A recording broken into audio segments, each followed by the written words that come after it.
자, 이번 시간은 등기 객체 주체 등에 대해서 살펴보겠습니다. 이게 이제 그렇게 많은 출제가 되는 것은 아닌데 어렵긴 또 더럽게 어려워요. 그래서 등기 객체 관련한 쟁점들 확인을 해보겠습니다.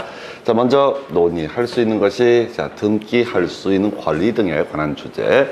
자, 이런 것은 상식에 관한 부분이고 직접 등기법에서 출제가 되지는 않아요. 그래서 일단 우리가 민법에서 공부했던 물권이라는 개념을 생각을 하셔야 됩니다. 지금 이제 물권이라고 하는 게 점유권이 있었고요, 본권이 있었습니다. 그래서 본권에는 소유권이 가장 중심이 됐었고, 지상권, 지역권, 전세권이라고 하는 것이 존재할 수 있고, 유치권, 그 다음에 이제 또 하나 이슈가 될 만한 것이 저당권, 이런 것들이 본권이라고 부르게 됩니다. 그래서 이 중에서 본권 중에서 유치권을 제외한 나머지 본권의 경우 등기 기본적으로 해야지 그 권리가 발생을 하게 된다. 이렇게 논의를 할 수가 있겠고요. 자, 그래서 등기할 수 없는 권리, 점유권이라는 것은 점유 그 자체에서 발생하는 권리이기 때문에 등기할 수 없는 권리다라고 할 것이고요. 본권과 관련해서 유사해 보이는 것이 유치권이라고 하는 것도 점유를 전제로 해서 성립하는 권리가 된다. 그래서 우리가 유치권 얘기는 그렇게 얘기하죠. 비용상환청권이라든가 공사대금 채권이라고 하는 거, 요거 가지고 지금 이제 소유자에게 목적물의 인도를 거절할 수 있는 권리를 유치권이라고 부르게 됩니다. 그래서 이런 게 하나 있겠고요. 그 다음에 분묘기지권이라고 하는 거 두 가지 기억하셔야 되죠. 분묘기지권의 성립 관련해서 20년간 평온 공연하게 타인의 토지에다 분묘를 설치해서 제사를 지내왔던 그 사람이라고 하는 사람, 계속해서 제사를 지낼 권리, 이걸 분묘기지권이라고 부르는데, 출제 포인트, 2001년 소위 1월 13일 날 장사 등에 관한 법률이 시행되고 나서는 더 이상 분묘기지권의 시효 취득은 인정되지 않는다라고 하는 거. 여기서 파생되는 주제, 우리가 이제 물권은 기본적으로 등기라고 하는 것이 일반적인 공시수단이 되게 되는데, 분묘기지권에 있어서는 분묘 그 자체가 공시수단이 되게 된다. 이렇게 그림을 잡게 됩니다. 그래서 분묘기지권, 공시수단, 바로 분묘이기 때문에 등기를 할 수 없는 권리다. 물론 이제 분묘기지권 자체에서는 아까 지적한 것처럼 2001년 장사 등에 관한 법률 시행 이후에 분묘기지권의 시효 취득이 인정되지 않는다. 이 개념하고요. 그 다음에 분묘기지권의 포기라고 하는 거, 원래 물권의 포기라는 것은 등기라는 것이 있어야지 포기의 효력이 발생하게 되는데, 분묘기지권은 굳이 분묘를 제거하지 않더라도 그 분묘기지권이라고 하는 것은 소멸하게 된다. 해서 이게 이해가 되세요? 그래요. 많이 사람이 돼가고 있어요. 그래서 처음에 오셨을 때는 뭐 이제 저런 거 있잖아요. 곰, 호랑이, 이렇게 해서 아직 뭐라고 그러지? 마늘 쑥 먹기 전에 상태라서 멍하니 있다가 이제는 한 5번 듣게 되니까 나도 그건 알겠다. 이렇게 되시게 돼요. 자, 그래서 하여튼 분묘기지권까지 있고요. 주의토지통행권 지문에 하나 구성이 됐었죠. 이 주의토지통행권은 민법에서 이슈 삼는 거 두 가지 기억하시는 거야. 주의토지통행권, 남의 땅을 나다닐 수 있는 권리, 맹제 소유자가 첫 번째 이슈가 되는 것이 이 주의토지통행권의 인정 범위라고 해서 통행할 수 있을 정도면 족하다라고 하는 거. 그리고 이때 장래 토지용 상황을 고려할 필요가 없다. 요게 하나 이슈. 두 번째 이슈가 분묘기지권 유상이냐 무상이냐라고 하는 것이 쟁점이 됐던 것이고요. 자, 기본적으로 유상입니다. 그런데 토지 분할 때문에 발생한 주의토지통행권이라는 것은 무상, 이렇게 봤었고요. 한편 이 토지 분할로 무상의 주의토지통행권을 가지고 있는 사람에게 양수한 사람, 이 사람은 다시 유상이 되게 된다. 이런 것들이 주의 쟁점. 근데 이 주의토지통행권이라는 것은 소위 독자적인 물권이 아니다. 그래서 이것은 등기할 수 없다. 그 외 농경지에 대한 전세권에서 경자유제는 원칙이라는 개념이 나오게 되죠. 그래서 우리가 농경지라고 하는 것에 대해서는 전세권을 설정할 수 없다는 게 민법에서 다루는 개념이 됩니다. 그 외 동산질권은 큰 쟁점 안 되고요. 자, 그래서 요 정도까지. 임차권, 환매권 얘기 다시 한번 체크해 봐야 되죠. 임차권, 환매권은 채권에 해당이 되게 된다. 채권에 해당이 되게 된다. 그래서 이 임차권이나 환매권이라고 하는 것은 등기 안 해도 성립하는데 대항력, 제3자에게 이 권리를 주장하기 위해서 등기하면 좋다라고 이렇게 봤었죠. 그래서 그 정도까지. 자, 등기 객체라고 해서 일단은 토지 일부, 건물 일부에 대해서 용익권이라고 하는 것은 가능하다라고 해서 용익권이라는 게 지상권이라든가 지역권이라든가 혹은 전세권 등을 얘기하게 되죠. 물론 이제 토지에 관한 권리, 지상권, 지역권은 토지에 대해서만 문제가 되고 전세권은 건물 일부에 대해서도 인정이 되게 된다라고 할 것. 자, 이에 대응해서 저당권이라든가 소유권이라고 하는 것은 토지 일부, 건물 일부에 대해서는 설정할 수 없다라고 하는 거. 왜 특정할 수 없기 때문에. 이게 제가 공부를 진짜 힘들었던 게 이 파트 개념 자체가 안 잡혀서 안 잡히면 넘어가시면 돼. 큰 쟁점은 안 돼요. 시험용으로는 큰 이슈는 되지 않습니다. 자, 규약상 공용 부분 지문에 한번 나왔었던 주제인데요. 자, 우리가 집합 건물이라고 하는 것이 있게 됩니다. 그래서 집합 건물에 있어서 전유 부분에 관한 바로 소유권, 이걸 우리가 구분 소유권이라고 부르게 될 것이고요. 구분 소유권이 있게 되면 세트로 움직이는 게 있죠. 대지 사용권이라고 하는 거, 아파트 사고 팔게 되면 아파트에 관한 그 토지 지분권이라고 하는 거 같이 넘어가게 된다. 그 다음에 공용 부분이라고 해서 복도라든가 경로당 이런 것들이 이슈가 될 수가 있는데, 이 복도나 경로당 이런 부분들에 대해서는 역시 어떻다 같이 옮겨가게 된다라고 하는 거, 이렇게 논의를 삼게 됩니다. 해서 자, 이게 뭐 관련한 지문이 하나 나왔는데 신경 쓰실 필요 없겠고요. 자, 권리의 일부라고 해서 이거 얘기하려면 공유라는 개념을 생각을 하셔야 되죠. 우리가 이제 소유권 중에서 특수한 형태의 소유권으로서 공유라는 개념이 있다. 해서 갑이 어떤 토지에 대해서 60%의 지분을 가지고 있고 을이 40%의 지분을 가지고 있다. 단독 소유부터 볼까요? 자, A라는 사람이 어떤 토지에 대해서 100%의 지분을 가지고 있다. 이걸 우리가 단독 소유라고 부르게 됩니다. 그래서 단독 소유자, 이 자신의 소유물 전부를 사용, 수익하고 처분할 수 있다. 이렇게 가는 거죠. 그래서 여기서 파생되는 주제가 소위 이제 소유권의 개념, 물권적 청구권이라는 개념을 생각을 하셔야 됩니다. 그래서 소유물의 반환 청구권이라는 개념이 하나의 이슈가 되게 될 것이다. 해서 소유자, 정당한 원 없이 자신의 소유물을 점유하고 있는 사람에 대해서 반환 청구, 토지 인도 청구 할 수가 있었고요. 한편 나의 토지에다가 불법적으로 건물을 지어놓은 사람에 대해서, 그 사람의 양수인에 대해서는 건물의 철거 청구를 할 수 있다. 한편 임차인에 대해서는 바로 뭐를 퇴거 청구를 할 수 있다. 이런 게 방해 배제 청구. 방해 배제 청구의 한 유형 중에 하나가 내 부동산에 대해서 원인 무효의 등기가 이루어져 있다. 그러면 그 등기에 대해서 말소 등기를 청구하게 되는 것을 가리켜서 역시 방해 배제 청구의 한 내용으로 볼 수 있다. 자, 그런데 이제 공유라고 하는 것은 등기부에 자, 갑이 60%, 을이 40% 지분 이렇게 등기를 해놓은 경우를 가리켜서 바로 공유라고 부르게 되죠. 그래서 공유에 있어서는 기본적으로 지분 처분의 자유라는 것이 인정될 것이고, 또 하나가 분할 청구라고 하는 것도 인정이 된다. 이게 기본 권리격이야. 그래서 갑은 자신의 지분을 누구한테? 병한테 처분할 수 있다라고 할 것. 자, 그 다음에 갑은 병한테 돈을 빌리고 자신의 지분에 대해서 저당권을 설정을 할 수도 있다. 그래서 권리의 일부, 바로 지분에 대해서 소유권, 자, 지분 이전할 수 있고요. 그 다음에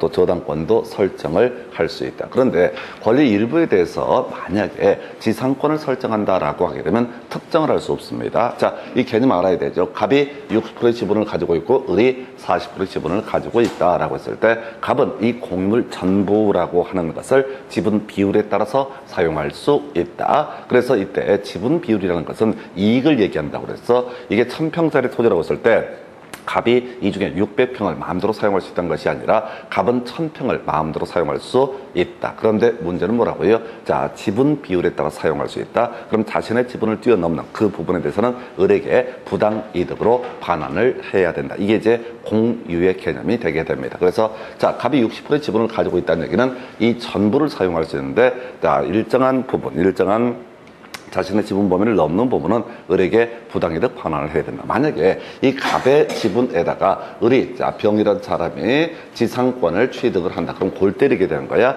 지상권자는 어떻다? 전부를 사용할 수 있다. 근데 어디까지? 지분 비율까지만 사용할 수 있다. 모순이 발생하게 됩니다. 자, 원래 지상권의 의미가 배타적으로 지 멋대로 그 목적물을 사용할 수 있는 권리, 이런 의미인데, 결과적으로 공유 지분에 대해서 지상권을 설정을 하게 되면 위치 자체를 특정할 수 없고 있고 또 실질적으로 전부를 사용할 수도 없기 때문에 바로 자 지분에 대해서는 지상권과 같은 용익권이라는 것은 설정할 수 없다라고 이렇게 얘기를 하게 되죠. 그래서 자, 그 정도까지 보셨고요. 그 다음에 이제 검토 드리게 될 주제가 자 등기 당사자 적격 등 해서 일단은 자 우리가 인이라는 개념이 크게 두 가지가 있습니다. 자연인이라고 하는 것이 있겠고 법인이라고 하는 것이 존재하게 되죠. 그래서 여긴 단순화시켜야 돼. 등기 당사자 적격이라고 하는 거 인이라고 하는 것은 등기 당사자 적격이 인정되게 된다. 등기 당사자 적격이 갖는 의미라고 하는 거 이렇게 해석을 하게 됩니다. 자 등기부에 이름을 올릴 수 있는 사람, 이 사람은 뭐라고 한다? 등기 당사자 적격이 있다라고 얘기를 합니다. 그러면 이제 자연인이라고 하는 거, 당연히 등기 당사자 적격이 인정되게 된다라고 하는 거. 자연인은 뭐 아주 어린아이, 유아라든가 또 뭐가 있을까요? 미성년자 혹은 외국인 모두 다 어떻다? 바로 등기 당사자 적격이 있다. 이렇게 합니다. 법인이라고 하는 거 기본적으로 등기를 통해서 성립하게 되는 것을 우리가 법인이라고 부르게 됩니다. 그래서 우리가 도시개발법이나 정비법을 보게 되면 도시개발조합이라든가 정비사업조합이라고 하는 거 등기 마지막 단계 뭐 해야 돼? 등기해야지 성립하게 된다. 그래서 이런 것을 우리가 법인이라고 부릅니다. 물론 국가나 지자체 같은 공법인의 경우 등기를 하지 않더라도 그 법인격이 인정이 되게 됩니다. 그래서 법인도 당연히 어떻다? 등기 당사자 적격이 인정되게 된다. 해서 자연인 법인 이게 가장 기본이야. 그런데 이 파트에서 다시 논의 대상이 되는 게 바로 공동소유가 문제가 되게 됩니다. 먼저 공동소유라고 해서 이런 게 있었죠. 아까 갑이 60%의 지분을 가지고 있고 을이 40%의 지분을 가지고 있다. 이걸 우리가 등기부에 표시가 되게 되면 이걸 공유라고 이렇게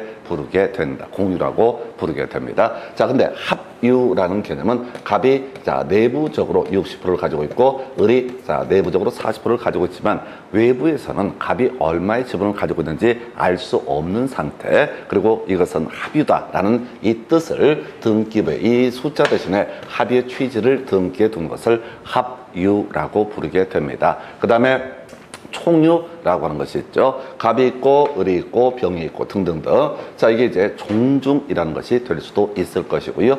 교회 같은 것, 사찰 같은 것들도 바로 총유라는 형태가 되게 됩니다. 근데 교회 재산을 보게 되면은 교회 이름으로 등기가 될 수 있고 종중의 재산을 보면 전주시 충무공파 이런 식으로 종중의 이름으로 등기가 될 수가 있습니다. 자, 그 다음에 근데 이제 여기는 뭐냐면 종원이라든가 신도 이런 분들은 따로 이 등기부에 이름이 표시가 되지 않습니다. 그래서 이런 관계를 가리켜서 뭐라고 한다? 총유라고 부르게 될 것이고 총유는 제일 공부 안 하는데요.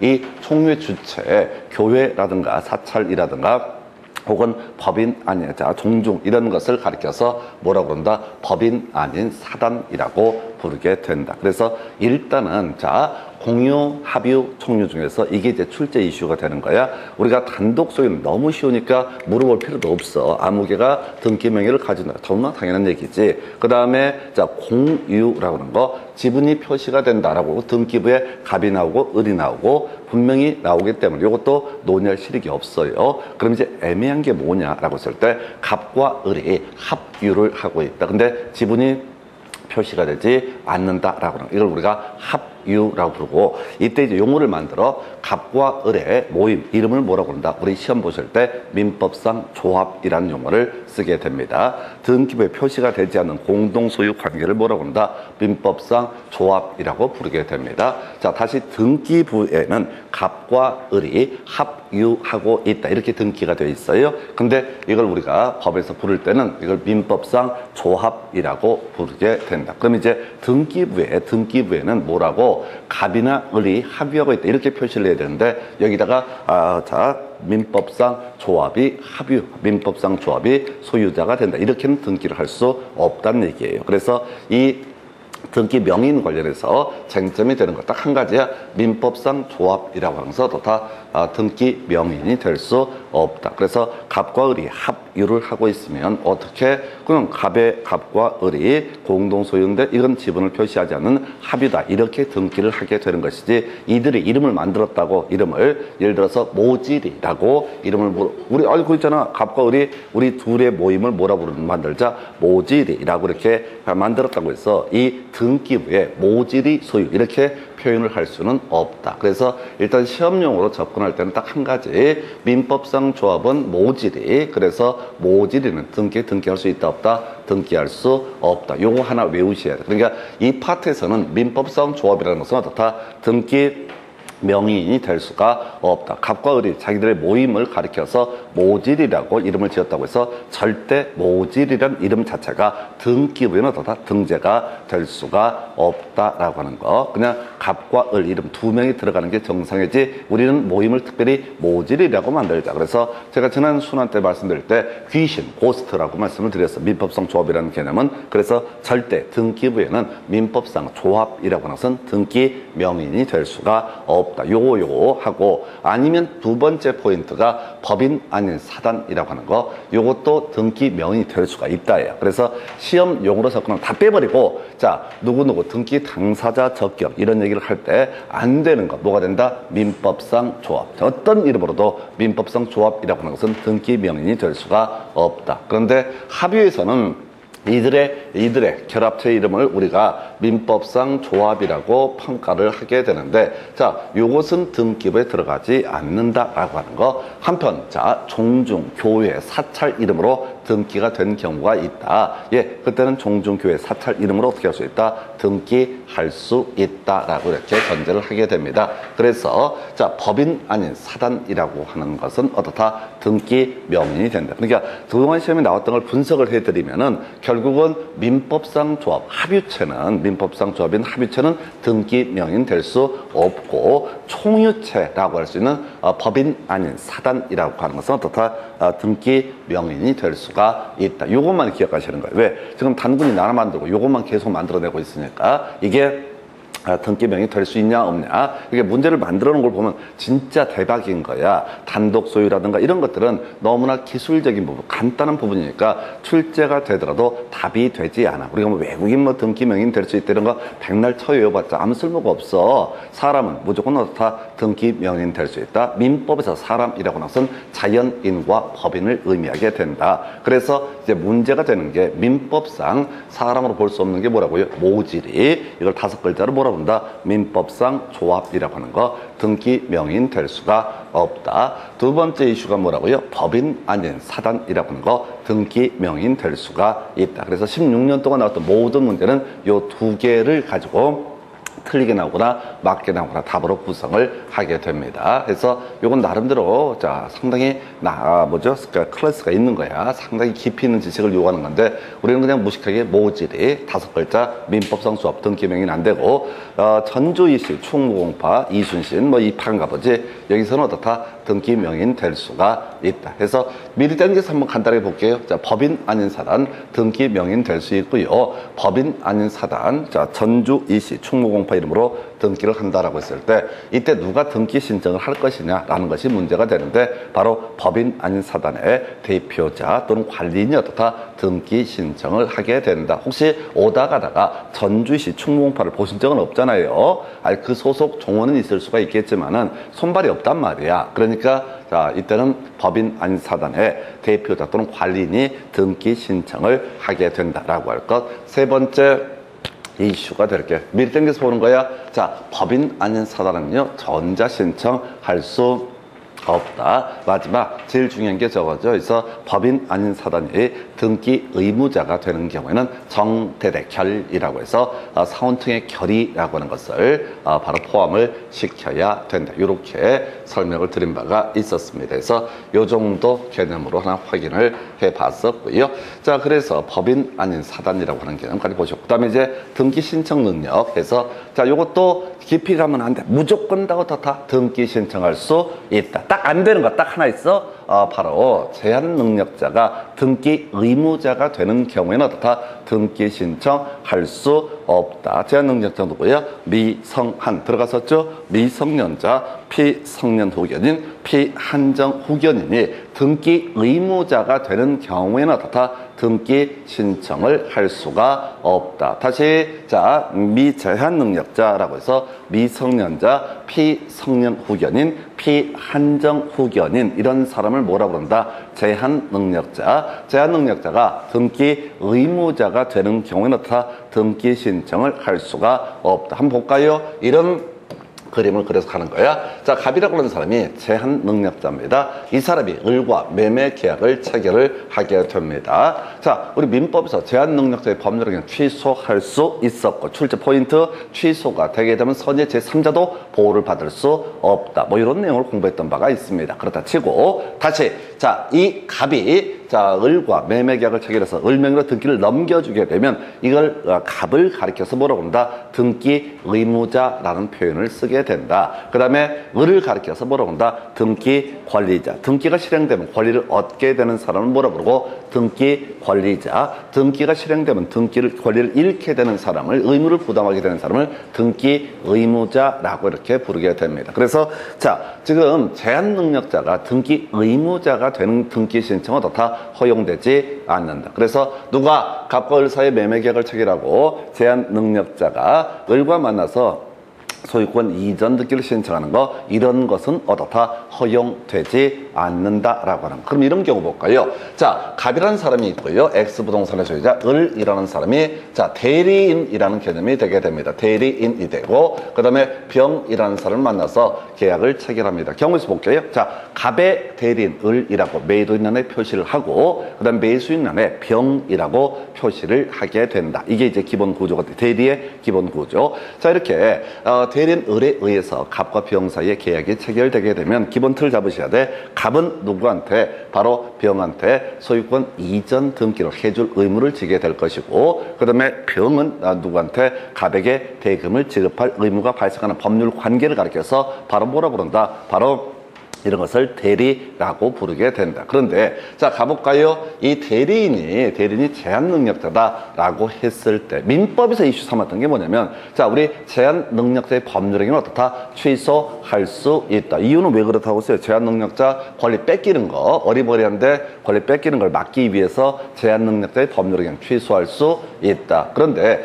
제한 능력자가 대리인으로서 한 법률행위라는 것은 취소할 수 있다, 없다? 취소할 수 없다. 왜? 이게 등기가 넘어가도 얘 을이 자, 손해를 보는 것이 아니기 때문에 이때 제한 능력자, 대리인이 제한 능력자가 됐을 때 그 법률행위라는 것은 취소할 수 없다라고 되어 있어요. 다시 갑시다. 지금 원래 이 사람은 갑이 만약에 제한 능력자가 되게 되면 이 사람은 등기시장 같이 등기소에 가서 소유권 이전 등기를 해주세요 라고 할 수 있다, 없다? 없다라고 할 것. 자, 그런데 을이 제한 능력자가 되는 경우가 있다. 그러면 이때는 등기 시작하는 거 전혀 어떻다? 문제가 되지 않는다. 왜? 등기가 넘어갔다고 해서 을이 손해를 보는 것이 아니기 때문에. 겁나 얘기 길은데 결론 정리하십시다. 첫 번째 쟁점, 등기 신청 적격 부인되는 거. 누구? 모질이. 그걸 세 글자로, 자, 네, 다섯 글자로 민법상 조합이라는 것은 절대 등기부에 이름을 올릴 수가 없다. 이게 어느 쪽이 됐든 간 등기부에 모질이라는 말이 들어가 있으면 그 등기는 개쓰레기가 된다. 절대 민법상 조합은 등기 관리자가 됐든 등기 의무자가 됐든 자, 바로 등기부에 이름을 올릴 수가 없다. 이게 하나. 두 번째, 법인 아닌 사단이라는 것은 등기 당사자 적격이 있다. 그래서 전주 이씨, 충무공파 이름으로 어떻게 할 수 있다? 소유권 이전 등기 넘겨받을 수도 있고 넘겨줄 수도 있다라고 할 것. 세 번째 이슈, 등기 신청할 수 있다, 없다? 다 할 수 있다가 돼야 돼. 기본적으로 다 등기 신청할 수 있다. 유일하게 등기 신청을 할 수 없는 게 뭐라고요? 제한 능력자가 등기 의무자가 되는 경우, 이러한 경우에는 어떻다? 바로 등기 신청을 할 수가 없다. 업그레이드 시켜서 제한 능력자가 타인의 대리인으로서 법률행위를 하는 경우, 이때는 당연히 어떻다? 등기 신청할 수 있다. 왜? 자신의 권리가 침해되는 것, 자신의 권리가 날아가는 것이 아니기 때문에. 그래서 세 개 외우면 끝나. 더 이상 들어갈 이유도 없고, 파서도 안 됩니다. 그래서 아주 간단한 주제 3개야. 그래서 등기, 당사자, 적격 없는 거 3글자,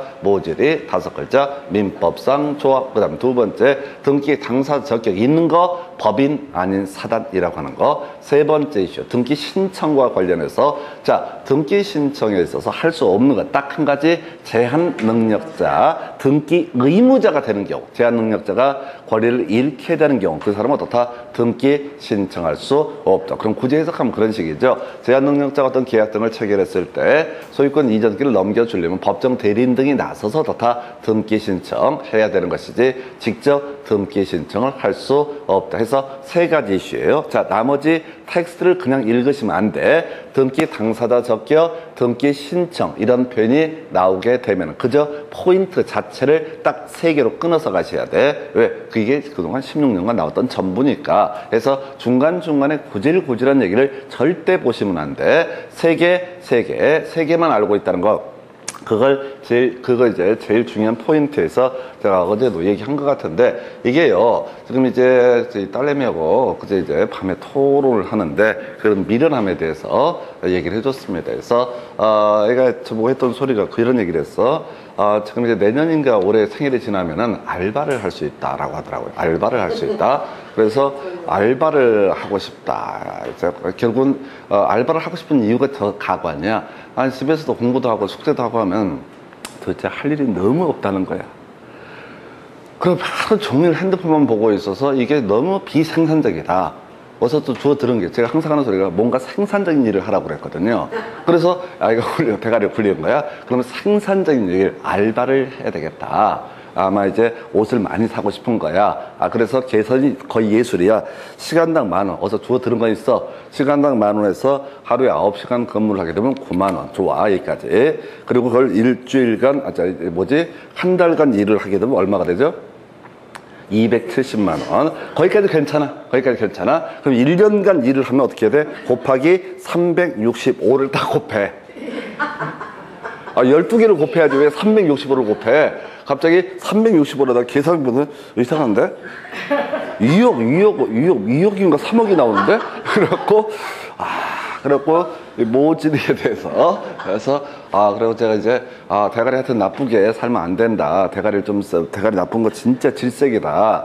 대가리 나쁜 게, 근데 이제, 지 동생이 좀 똘똘하니까 걔는 머리가 좋으니까 그렇고 자기는 대가리가 나쁘니까. 근데 이제 또 새벽 1시 반에 넌 대가리가 나빠 이걸로 귀결할 수 없잖아요. 그래서 제가 대가리를 또 굴리는 게 왜냐면, 야 봐봐, 딱 한 번 봤는데 모르겠다 포기하는 거. 그 대가리 나쁜 거야. 왜? 자신을 과대평가하는 거니까. 모르는 거 인정해야 돼. 2번 봤는데 또 헷갈려. 그거 이제 포기하면 그것도 대가리가 나쁜 거야. 왜? 자신의 한계를 모르는 거니까. 3번 봤는데 또 막혀? 그럼 4번 보는 게 그게 대가리가 좋은 거야. 이제부터 어떻게 하자? 대가리가 좋게 살아보자 라고 하는 거. 그래서 계속 반복해야 된다. 이 말씀으로 이제 하여튼 간에 1시간당 10,000원씩 받게 돼서 1년 동안 편의점에서 알바를 하게 되면 계산에 따라서는 2억 몇 원 생긴다는 그런 계산법. 기가 막힌 계산법을 지도 봐도 좀 이상했던 거야. 왜 갑자기 365를 곱해? 그래서 하여튼 간에 모직에다가 지금 이제 온갖 잡다한 얘기 있는데 다시 대가리로 돌아가서 쟁점만 정리를 해드리겠습니다. 이게 요행수를 바라지도 마시고요. 양을 줄이셔야 돼요. 그래서 첫 번째, 등기 당사자 적격이 없는 게 민법상 조합이라고 하는 거. 두 번째, 등기 당사자 적격이 있는 게 뭐라고요? 법인 아닌 사단이라고 하는 거. 그다음에 등기 할 수 있는 건 생각하지 말고 할 수 없는 거. 제한 능력자가 등기 의무자가 되는 경우 어떻다? 이때는 등기 신청이라는 것을 할 수 없다. 딱 3개만 가지고 끝장을 보셔야 됩니다. 그래서 이렇게 개념 보셨고요. 바로 문제 몇 개 가지고 체크를 해 보겠습니다. 자, 등기 신청 등에 관한 설명, 틀린 것을 고르시오라고 해서 봐봐 읽으면 안 돼. 우리는 겁나 무너져 버리게 돼. 읽는 순간 무너져 버려요. 등기 신청 등에서는 결국이 쟁점을 잡아내야 돼. 당사자 적격이라고 하는 것이 하나의 포인트가 되는 거죠. 당사자 적격 인정되는 거, 법인 아닌 사단, 법인 아닌 사단이라고 하는 것은 어떻다? 등기 당사자 적격이라고 하는 게 인정된다. 두 번째, 당사자 적격이 부인되는 게 뭐가 있을 것이냐라고 했을 때 당사자 적격 부인되는 게 뭐라고 했어요? 바로 민법상 조합, 모질이라고 하지만 좀 없어 보이잖아. 그래서 모질이를 우리 법에서는 뭐라고 한다? 민법상 조합은 어떻다? 등기 당사자 적격이 없다. 등기 신청 할 수 있는 사람 없는 사람에서 등기 신청을 할 수 없는 사람만 기억하자고 그랬어요. 제한 능력자가 포인트 등기 의무자가 되는 경우 어떻다? 등기 신청을 할 수가 없다라고 하는 거. 자, 요렇게 세 개만 가셔야 돼요. 그러니까 사실은 제일 처음 강의할 때부터 요 세 개만 제가 말씀을 드리고 싶었어. 근데 처음엔 더럽게 이렇게 얘기하면 이해가 안 된다고 또박또박 설명을 해보라고 짜증나니까 요렇게 말씀을 하셔갖고 하나만한 소리를 뒤지게 얘기를 하고 다 모질이들이 돼갖고 떠드는 놈도 미친놈이고 그걸 주워 듣는 사람도 정신병자들이고 이거 가지고 다 답을 구성하는 거예요. 그래서 지문을 보시면 안 돼. 자, 가볼까요? 등기 신청 나와 있죠? 일단 등기 신청 할 수 있다 없다? 할 수 없다만 우리 외웠어. 제한 능력자가 등기 의무자가 되는 경우는 어떻다? 등기 신청을 할 수가 없다. 자, 가볼까요? 17세인 갑이라는 사람은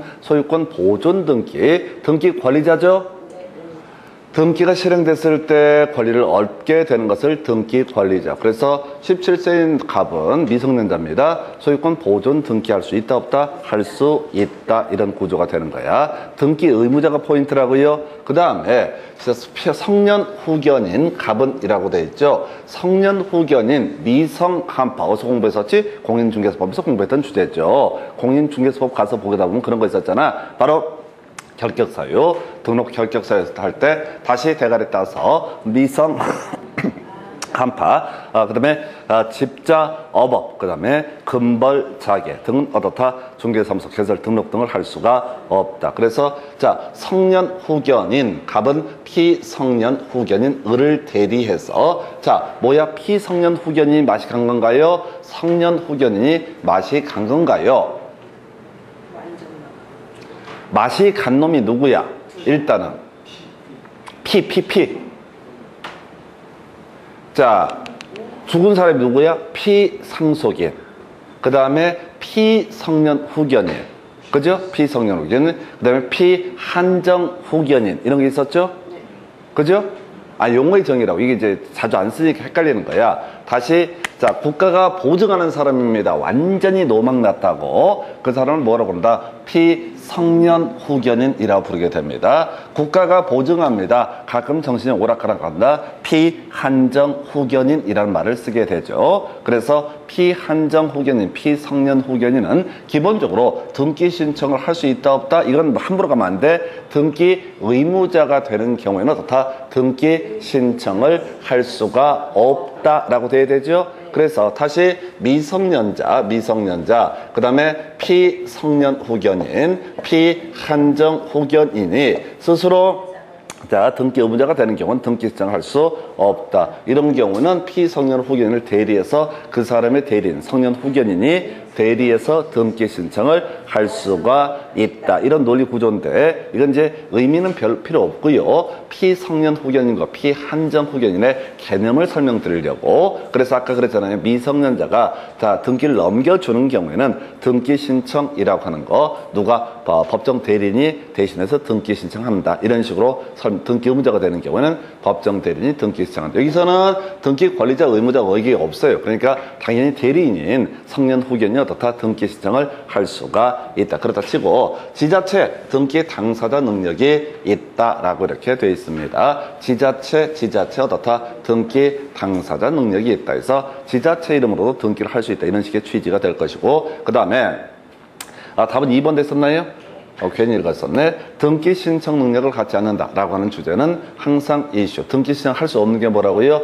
제한 능력자 그리고 등기 의무자가 되는 경우 다시 제한 능력자가 등기 의무자가 되는 경우 이때 그 사람은 스스로 등기 신청을 할 수가 없다. 자, 이게 2번 질문은 등기 관리자가 되는 거예요. 소유권 보존 등기는 등기 관리자가 되는 거니까 등기 신청을 할 수가 있다. 이렇게 봐야겠고요. 그 다음에 이제 갑으로부터 적법하게 등기 신청을 위임받은 을이 피한정 후견인이더라도 등기 신청 능력을 갖는다 해서 이게 등기 의무자가 설정된다 할지라도 이 사람은 자신의 권리를 뺏기는 것이 아니기 때문에 등기 신청을 할 수 있다. 그럼 정리합니다. 제한 능력자라는 사람, 등기 의무자. 두 번째, 제한 능력자 플러스 등기 의무자 두 가지 걸 모두 갖추면은 그때는 스스로 다 등기 신청을 할 수 없다. 딱 한 가지만 기억을 하십니다. 그래서 1번 같은 거 겁나 어려워요. 뭐 지난 손한테 설명드렸는데 쫓아가지 마. 그냥 모든 맥락. 다시 등기 당사자 적격 될 수 있는 게 법인 아닌 사단. 등기 당사자 적격이 없는 게 모질이 민법상 조합 귀신 고스트 이렇게 설명을 드렸었고 그 다음에 하나의 명제 다른 걸 사안을 보면 안 된다니까 제한 능력자, 미성한 이런 애들을 뭐라고 한다? 제한 능력자 이런 사람들이 등기 의무자가 될 때는 등기 신청 능력이 없다. 근데 미성한이라 할지라도 등기 관리자가 되는 경우도 다 등기 신청을 할 수가 있다. 이렇게 가는 거죠. 그래서 그 정도까지 답은 2번이었고요. 그 다음 주제 가서 살펴보겠습니다. 자, 지금 등기 관리자와 등기 의무자에 관한 설명 틀린 건 자, 스톱. 여기서는 다 자세히 볼 거 아니고요. 단순화시켜야 돼. 자, 등기가 실행됐을 때 권리를 얻게 되는 사람을 뭐라고 한다? 등기 관리자. 등기가 실행됐을 때 권리를 잃게 되거나 의무가 발생하게 되는 사람을 가리켜서 뭐라고 한다? 등기 의무자. 그럼 사안 분석해 볼게요. 갑이라는 사람과 을이라는 사람 사이에 자, X 갑 소유 X 부동산에서 자 매매 계약 체결되고요. 갑에서 을로 소유권 이전 등기를 하고자 합니다. 그러면 이때 기본적인 등기 관리자는 누가 된다? 을이 등기 관리자가 되게 될 것이고 갑이 뭐가 된다? 등기 의무자가 되게 된다. 이거 이제 우리가 절차법상 등기 관리자, 등기 의무자라고 이렇게 얘기를 합니다. 다시 절차법상 등기법 자체가 절차법이라는 개념이 되게 되는데 절차법에서 등기가 실행되면 권리를 얻게 되는 사람은 뭐라고 한다? 등기 관리자. 그 다음에 자 등기가 실행되면 권리를 잃게 되는 사람을 등기 의무자 이렇게 이제 가게 됩니다. 그래서 둘이서 갑과 을 사이에 X 부동산에 대한 소유권 이전 등기를 하게 되면 을이 등기 관리자, 갑이 등기 의무자 요걸 하는 거야. 만약 갑 소유 X 부동산에 대해서 을이 저당권 돈 빌려주고 저당권을 설정을 하고자 한다라고 이렇게 전제가 되게 되면은 자 저당권 설정 등기를 해야지 어떻다? 저당권 설정 등기를 해야지 자 을이 저당권을 갖게 된다. 그러면 이때 저당권 설정 등기에 있어서 등기 관리자는 누가 되고 을이 되게 될 테고 그 다음에 등기 의무자는 누가 된다? 갑이 되게 된다. 이런 논리고죠. 한편 이 저당권 설정 등기를 다가 돈을 갚아서 저당권의 말소 등기를 하고자 한다라고 한다라면 등기 관리자는 누가 되고 이들은 저당권자가 등기 관리자가 되게 되는 거죠. 그 다음에 갑이 어떻다? 바로 등기 의무자가 되게 다시 거꾸로 했네요. 다시 자 요거 다시 이렇게 말씀을 잘못 드렸고 다시 한번 정리하겠습니다. 자, 갑소유 X 부동산에 대해서 을이라고 하는 사람하고 저당권 설정 계약체라고 이 을이라는 사람이 저당권 설정 등기라고 하는 것을 통해서 저당권을 취득을 하게 될 겁니다. 이때 저당권 설정 등기에서 을이라는 사람이 등기 권리자, 그 다음에 갑이라는 사람이 등기 의무자. 근데 이 저당권 설정기를 말소를 하고자 합니다. 우리 앞에서 공부하실 때 무효인 등기라고 하는 거 바로 말소 등기의 문제로 해결을 한다고 그랬어요. 그러면 저당권의 말소 등기를 한다라고 했을 때 등기 말소를 하게 되면 이익을 얻는 사람이 누구야? 갑이 이익을 얻게 되는 거죠. 그죠? 다시 이제 지금 저당권 있을 때는 경우에 따라서 경매에 넘어갈 수 있지만 저당권에 말소 등기가 있으면은 이제는 더 이상 경매에 넘어갈 우려가 없기 때문에 그래서 이 말소 등기라고 하는 것을 할 때는 등기 권리자가 누가 되고 갑이 될 것이고 등기 의무자가 누가 된다? 을이 되게 된다 해서 다시 기본 개념 잡으셔야 돼. 등기 관리자와 등기 의무자라고 하는 거. 등기가 실행되면 권리나 이익을 얻게 되는 사람을 등기 관리자, 등기가 실행됐을 때 권리나 의무를 지게 되는 사람을 권리를 잃거나 의무를 지게 되는 사람을 등기 의무자라고 이렇게 부르게 됩니다. 이게 기본적인 등기 관리자, 의무자의 법리예요. 이게 이제 절차법에 관한 부분인데 실체법 얘기를 할 텐데 큰 의미는 없어요. 일단 지금 답부분부터 분석을 하고 나중에 살을 붙일게요. 실체법상 등기 관리자와 절차법상 등기 권리자가 일치하지 않는 경우도 있다. 좀 이따 설명드릴 텐데 2번 질문요. 실체법상 등기 권리자, 실체법상 등기 의무자에 대해서 등기 신청에 협력을 할 것을 요구할 권리를 가진 자이다. 일단 아직 설명 안 드렸어. 3번 질문 절차법상 등기 의무자에 해당하는지 여부는 등기 기록상 형식적으로 판단을 해야 되고 실체법상 권리 의무 등을 고려해서는 안 된다. 옳은 표현. 자, 4번 질문 갑이 자신의 부동산에 설정해준 을명의 저당권 설정 등기를 말소할 때 자, 갑이 뭐가 된다? 등기 관리자에 해당이 되게 된다. 일단 여기까지. 이 중에서 지금 설명드린 주제는 3번 질문 하나밖에 없어요. 자, 그 다음에 이제 5번 질문 부동산이 갑을 병순으로 매도가 되었는데 등기 명의가 현재 갑에게 남아 있어서 병이 을을 대위해서 소유권 이전 등기를 신청하는 경우 병은 절차법상 등기 권리자에 해당한다라고 되어 있어요. 자, 이 중간생략 등기를 얘기를 하고 있는 건데요. 갑이 있고요, 을이 있고요, 병이 있게 됩니다. 그래서 자, 이게 이제 매매는 중간생략 등기는 아니구나 해서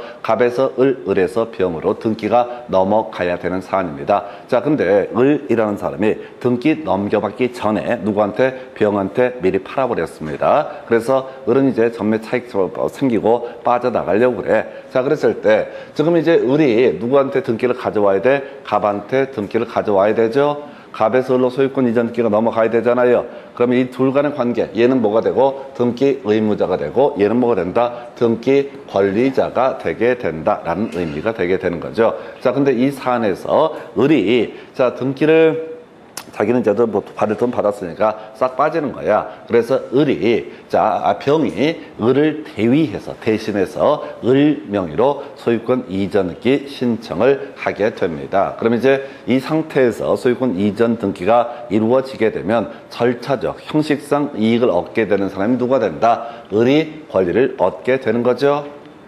그죠?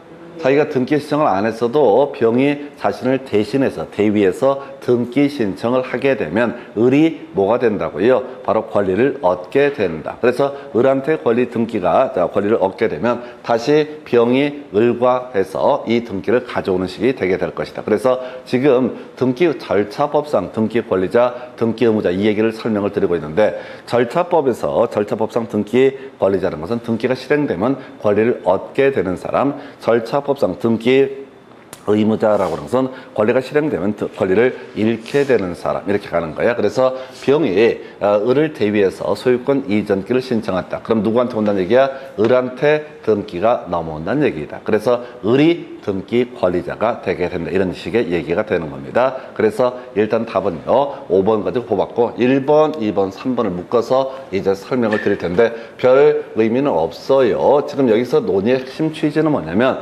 등기법상 등기 권리자, 등기법상 등기 의무자를 이름하여 절차법상 등기 권리자, 등기 의무자라는 용어를 쓰게 된다. 근데 이제 이런 경우 1번, 2번, 3번에 관련한 부분이 이런 얘기야. 갑과 을 사이에 이 부동산에 대해서 매매 계약이 체결이 되게 된다. 이 두 사람 사이 계약이 체결되게 됩니다. 그러면 갑은 을한테 뭘 해야 되고요? 등기를 넘겨줘야 되고 을은 갑한테 뭘 해야 된다? 대금을 지급을 해야 된다. 그래서 보통의 경우에 갑이 등기를 잘 안 넘겨주는 경우가 존재할 겁니다. 갑이 잘 등기를 넘겨주지 않는다. 그래서 이게 일반적으로는 을이 갑한테 소유권 이전 등기 청구 소송을 제기를 하게 됩니다. 그러면 이제 이걸 우리가 실체법상 등기 권리자라고 하는 사람을 누가 되고 을이 되게 될 것이고 실체법상 등기 의무자라고 하는 것은 뭐가 된다? 갑이 된다. 지금 다시 갑이 을한테 등기를 넘겨주지 않으니까 을이 소송을 제기했다고 소송을 제기해서 지금 소유권 이전기를 넘겨줘라 라는 소송을 제기했습니다.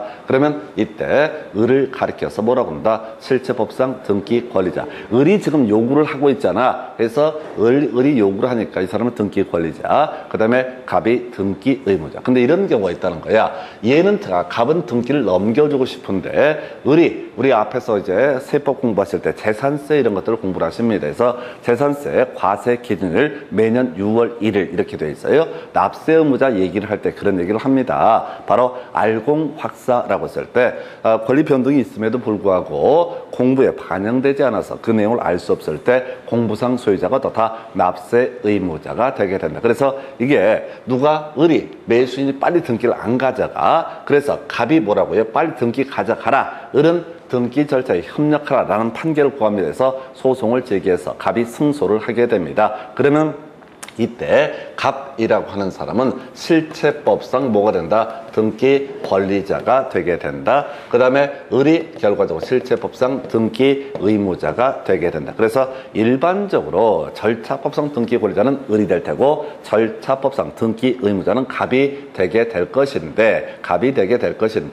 자, 이렇게 실체법상 등기 권리자와 절차법상 등기 권리자가 달라지는 경우도 존재할 수 있다. 이게 1번 지문의 의미가 되게 됩니다. 매수인이 등기를 안 가져갔을 때는 매도인 소송을 제기한다고요. 매도인이 소송을 제기하면 그 사람은 뭐라고 한다? 실체법상 등기 권리자. 소송 제기하는 사람이 누구냐? 이걸로 보셔야 돼. 그래서 1번 지문 하나 체크해드렸고요. 2번 실체법상 등기 권리자, 실체법상 등기 의무자에 대해서 등기 신청에 협력할 것을 요구할 권리를 가진 사람. 이때는 매매 계약에서 매수인이 실체법상 등기 권리자가 되는 게 일반적이겠지만 매도인도 다 소송을 먼저 제기하면 그 사람이 실체법상 등기 권리자가 되게 된다. 자, 절차법상 등기 의무자에 해당하는지 여부. 자, 등기 기록상 형식적으로 판단한 데서 등기가 실행됐을 때, 자, 권리를 얻게 되는 사람, 이 사람을 뭐라고 한다? 절차법상 등기 권리자라고 얘기합니다. 그래서 3번도 오른편 돼 상당히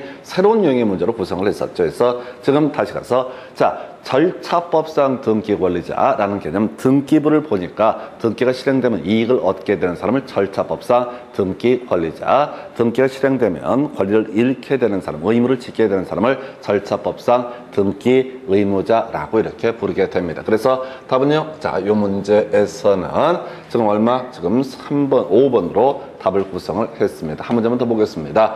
자, 등기 당사자 능력 등에 관한 설명. 옳은 거 스톱. 답을 외우고 들어가야 돼. 등기 당사자 능력이라는 표현을 쓰게 되면은 이때 등기 당사자, 등기 신청에서 가장 기본 법인 아닌 사단은 어떻다? 등기 신청할 수 있다. 모질이 민법상 조합은 어떻다? 등기 신청을 할 수가 없다라고 하는 거. 요렇게 그림을 잡게 될 것이고요. 그리고 나서 또 하나 이제 쟁점을 삼아야 되던 그 정도까지 제한 능력자, 권리를 잃게 되는 경우 제한 능력자, 등기 의무자로서 등기 신청을 할 수는 없다. 세 가지 해서 1번 보니까요. 자, 태아로 있는 동안 대리인이 등기 신청한다. 태아는 등기 신청을 할 수가 없습니다. 인이 아니거든. 엄마 뱃속에 들어가 있는 아이기 때문에 아직은 인이 아니라서 등기 신청할 수 없다. 중요치 않아요. 중요치 않아. 계속 민법상 조합, 법인 아닌 사단, 그 다음에 제한 능력자. 이 얘기를 찾아보셔야 돼. 민법상 조합, 자신의 명의로 등기를 신청한다. 모질이가 되는 거지. 그래서 얘들 이름을 뭐라 부른다?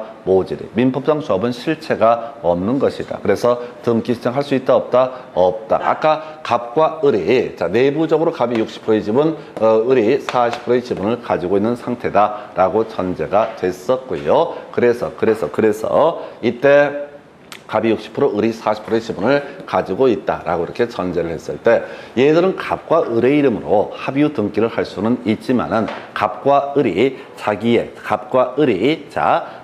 이들의 모임의 이름을 모질이라고 썼고 모질이가 등기 권리자다, 등기 명의이다, 이렇게 등기 신청을 할 수는 없다 해서 2번, 틀렸구나. 2번 중요한 지문이고요. 틀린 표현. 지자체 자신의 명의로 등기 신청할 수 있습니다. 국가지자체 자신의 명의로 등기할 수 있고요. 자, 사립학교, 자, 학교 명의로 등기를 신청한다. 일단 틀렸고요. 사립학교라는 것은 하부기관입니다. 자, 국가 지자체 하부기관이 국립학교가 될 테고, 재단법인의 하부기관이 학교가 되게 됩니다. 그렇다 치고, 자, 중요한 거 나왔잖아. 법인 아닌 사단. 그 사단의 명의로 대표적인 관리인이 등기 신청을 하게 된다 해서 요걸 옳게 구성을 했습니다. 그래서 자, 답은 5번. 그래서 지금 우리가 공부를 하는 게 어려워요. 어렵다는 게 뭐냐면 답은 하나밖에 없어. 답은 하나밖에 없고 나머지 4개가 개소리들로 도배가 되게 됩니다. 그래서 자꾸 어떤 주제에 답을 찾아보는 주제에 필요합니다. 그래서 여기까지가 등기 신청 등 구조. 잠시 끊었다가 다음 주제 설명드립니다.